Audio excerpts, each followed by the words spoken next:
Hello, this is Joe Pryor of the virtual real estate team in Oklahoma City. I've done investment property for the last 29 years. And I've also, for about 15 years, been exclusively investment property. And, when I talk to investors locally and nationally, they always say, well, Joe, why should I buy a $160,000, $170,000 new home? Why don't you go ahead and find me two properties at $80,000 that I can buy? Maybe it needs a little bit of rehab. Why don't you do that?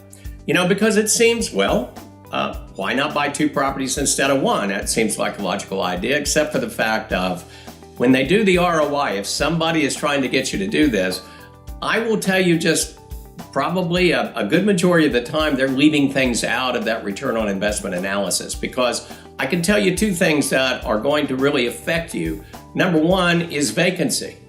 Vacancy for two reasons. Vacancy because there's repairs that always need to be done, and vacancy because of evictions. I know in a property management company that I owned, that all of a sudden started seeing a lot of inexpensive property.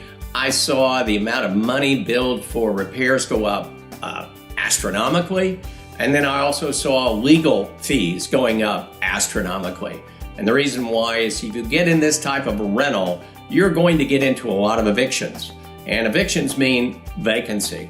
And also damage is more likely to happen to an older property. You buy a 40 or 50-year-old property, even if that tenant doesn't do damage to that property. And I've seen some massive damage. It's also a situation where something is always breaking. And so, it looks on paper that somebody can make it look really good for you to buy two properties instead of one.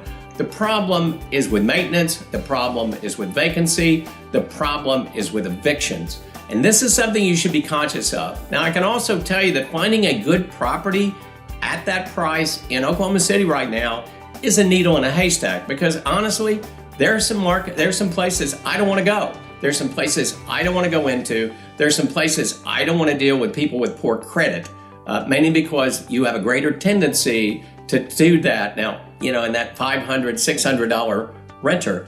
And so that is not something that we are willing to handle. But the most important thing is maintenance and vacancy will take your paper completely away, and in reality, make your return worse. And so you know what that paper is worth? It's worth being put into your fireplace to help light your fire. That's about what it's good for. This is Joe Pryor of the virtual realestateteam.com in Oklahoma City, where we deliver traditional real estate values at the speed of technology.